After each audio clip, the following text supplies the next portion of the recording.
The Raptors are trying to put last year's disastrous 25-win season behind them, but how many more wins can we really expect them to get next season, if any at all? Let's get into it.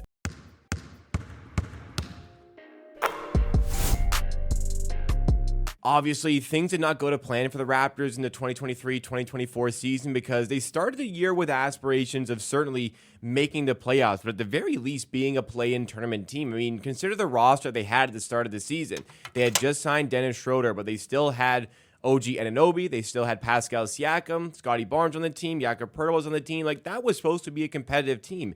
And even a potentially starting caliber player like Gary Trent Jr. coming off the bench, absolutely, the minimum sort of requirement for that team based on the expectations would have been for them, yes, to make the playoffs. But obviously that didn't materialize. And as the season wore on, it became more and more apparent that the Raptors just were not really in any sort of position to challenge for even a play-in tournament positions. Therefore, the front office made the very difficult decision to tank.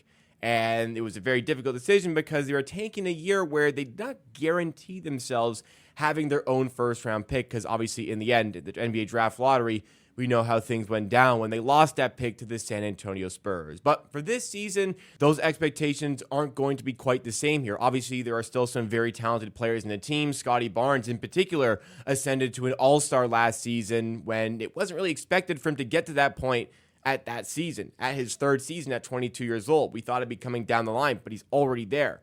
We added on Immanuel Quickley. We added on RJ Barrett. But with all these great players in place, having seen what we've lost, having seen what we've gained, what can we really expect from the Raptors for the upcoming season as far as a win total is concerned and as far as a stature and a standing in the Eastern Conference is concerned? We're going to answer that today here on Amateur Sports, the YouTube channel completely dedicated to Toronto Raptors content and videos just like this, as well as in live streams on the channel. Drop a like if you enjoy along the way. Make sure you're subscribed as well for more Raptors content all throughout the offseason and beyond. So, taking a look at the roster here, obviously there are some good pieces. Likely the starting five, at least for me, is going to be Immanuel Quickley. It's either going to be Grady Dick or Bruce Brown at the two guard. You could put RJ Barrett at two. Positions don't really matter here. The only positions you need to care about are Immanuel Quickley is the point guard, Jakob Poeltl is the center. Other than that, you obviously have Scottie Barnes. You obviously have RJ Barrett. And then the third player to go with those guys in those wing positions is either going to be Grady Dick or Bruce Brown. Now, for me, you should start Grady Dick, especially if you're going to use this year for more development-oriented things, which is what we're going to get to over the course of this video. Grady Dick is a guy that should be starting. Off the bench, you have Davion Mitchell and Jamal Shead battling out for the backup point guard position. Bruce Brown, obviously still in the mix if he is the player coming off the bench. If not, it's going to be Grady Dick. Ochai Agbaji, who brings a good level of defense, even though we saw some shaky offense from him in Summer League. Kelly Olynyk, obviously still in the mix for this team as well. It's a decent team. There are decent players throughout. It's no longer this Raptors team that has, 5 good starters and then a lot of dead wood coming off the bench. There's actually a more structured approach to the 9, potentially 10-man rotation if you want to factor in Chris Boucher as well to the mix. There's much more structure to this. It's much less of a skill gap from the top guy in your rotation down to the bottom guy in your rotation. That being said, it's not going to be one of the top-tier teams in the Eastern Conference, but it's also probably not going to be one of the bottom-tier teams in the Eastern Conference. Like, there are a lot of really bad teams in the Eastern Conference. The Brooklyn Nets are going to be horrific this season, as are likely the Washington Wizards. The Charlotte Hornets haven't really gotten better at all here as well. The Atlanta Hawks got worse. They're going to struggle this season. They're not going to be one of those basement teams, but the Detroit Pistons still are one of those bad teams as well. There's a lot of bad teams in the East. There's a lot of free victories out there in the Eastern Conference, which could lead to some more issues because the Raptors definitely are not one of those bottom feeder sort of teams, at least on paper, but they definitely aren't really good enough to be a team that's challenging for a playoff position. Like, we really have to be honest with ourselves here with what this team is.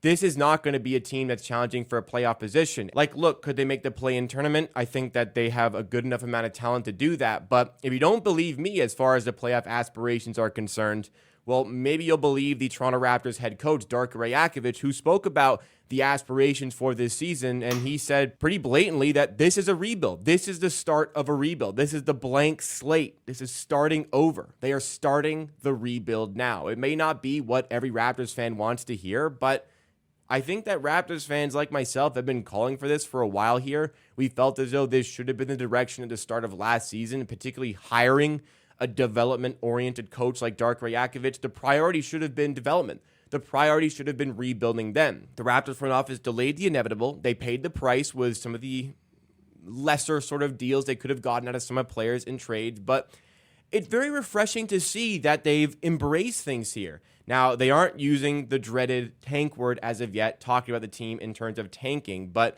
Masai Ujiri as well as acknowledged that this is a rebuild phase and it's going to be a little bit of a process. Now, that's a icky word to use as well. Process, that word has been stained by Joel Embiid and the Philadelphia 76ers, who throughout their entire process that fans trusted have still not even gotten to an NBA Finals, let alone an NBA championship. So it's tough to use these sorts of words, but it is refreshing that it's embraced that this is going to be a team for the future, but not necessarily a team for the present. But as I've said, and as I've said over the course of this video, yeah, there's still talent on this team. This team is still good enough to win a certain amount of games. Just how many games is that going to be? I don't think there's any doubt in my mind that this is a team that is good enough to win 35 plus games and potentially push to win near 40 games. But it's not about how many wins they are good enough to get. It's how many will they actually get? How many will they want to get? Because if we look at the sportsbook odds associated with the Toronto Raptors and their regular season win total, typically it's been fashionable over the last 10 years to bet on the over for the Raptors, particularly in that We the North era, the Kyle Lowry era of this team.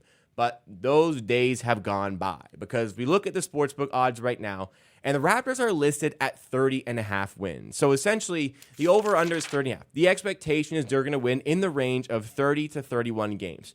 Obviously, I've just said the team is better than that. The team is clearly good enough to win, to absolutely crush that total, in my opinion. However, you need to consider, especially with a front office and a coaching staff that has embraced a rebuild, as they have said blatantly, you have to consider that, look, they might be able to win 35 games if they want to, but do they want to win that many games?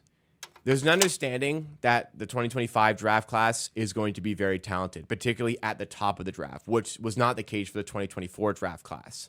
So if the Raptors are floating in the range of what will likely line up to be 35 wins, yeah, I'm unfortunately going to have to predict here that if they're in that sort of range, they are going to sit back and decide that maybe winning 30-plus games isn't what's better for this team. Maybe challenging but missing out in a play-in tournament position, or even challenging and getting into the back end of the play-in tournament positions, which is the 9th or potentially the 10th seed. Would it be more beneficial to be in those positions, or would it be more beneficial to be in one of the lower positions to put your name in the hat for a guy like Cooper Flag, who looks like an absolutely outstanding talent who's likely to go number 1 overall in the 2025 NBA draft? That's what the 30.5 line screams to me. It showcases to me that it's not about how many wins this team is good enough to get. It's about how many wins this team wants to get. And that leads to a tricky situation with players. Guys like Scottie Barnes have been kind of against using the rebuild word because he's been talking about, like, I hear all these people talk about rebuild, but I want to win games. I want to win now. Obviously, all players are going to have that sort of competitive drive, that competitive spirit. But at the end of the day, as much as the players want to win, players don't tank. Organizations do. Okay?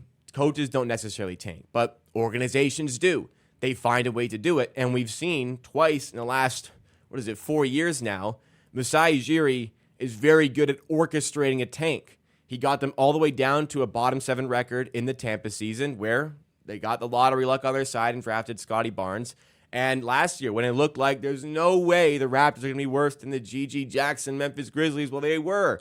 They were a whole 2 games worse, I think it was, than that Memphis Grizzlies team. The Raptors know how to tank. They know how to do it well. They know how to do it very efficiently, even if they're starting later than you would want them to if they wanted to go into a full-blown tank mode. So I think that out the gate, they're going to try to be competitive, and I think that's the right way to go about the season. Go into this season trying to win games. See what you got, and hey, maybe you surprise us. Maybe you go on a 41, 42 win pace, and in that case, sure, full steam ahead, see what you can do. But in the likely event that this team showcases that they're about good enough to win 35 to 37 games, not really make any waves for the playoffs, maybe challenge on the latter stages for a play-in transition, if we're in that point, halfway, a little bit more than halfway through the season, beyond the All-Star break, around the NBA trade deadline, yeah, that would be the time to focus on the draft. Trade Bruce Brown at that point. You've just opened up $11 million in cap space by waiving Javon Freeman-Liberty, buying out Sasha Vezenkov for $0. So you have space to make trades. You can make trades to focus on the draft as well. You can make trades to acquire additional draft picks. That's likely going to be the best thing for the future of this team. It may not be the most fun thing in the present, but as much as I've said the roster isn't fantastic, there's a lot of fun players here. And I think that it's refreshing once again. I think that's the best word to use, that they've embraced the rebuild here. This is the start of it. The Raptors are going to just use this season to see what they got and to work on the development. And I think that we're really at the start of the trajectory of what this team can become over the next 4, 5, 6, 7 years plus. And that's going to be extremely entertaining to watch, even though there might be and probably will be some growing pains along the way with some of the box scores and some of the results that we see over the course of the season. So it's not necessarily about how many wins the Raptors are good enough to get. It's about how many wins they're going to want to get. I would likely wager they're going to be in the range of the low 30s. And I still think they probably go over 30.5. I just think that is so low for this team and the amount of talent they have. But clearly we know they are capable of really freeing the tank if they get to that point in the midway stage of the season once again. So what do you guys think? Would you take the over or under on 30.5 wins? Where do you think the Raptors will finish in the Eastern Conference? Let me know all of your thoughts and opinions in the comments down below, because that's all for me for today. Drop a like if you enjoyed this video. Even if you didn't like what you heard, maybe it's what you needed to hear about this team. But subscribe as well for more Raptors content. I'll see you next time for another video.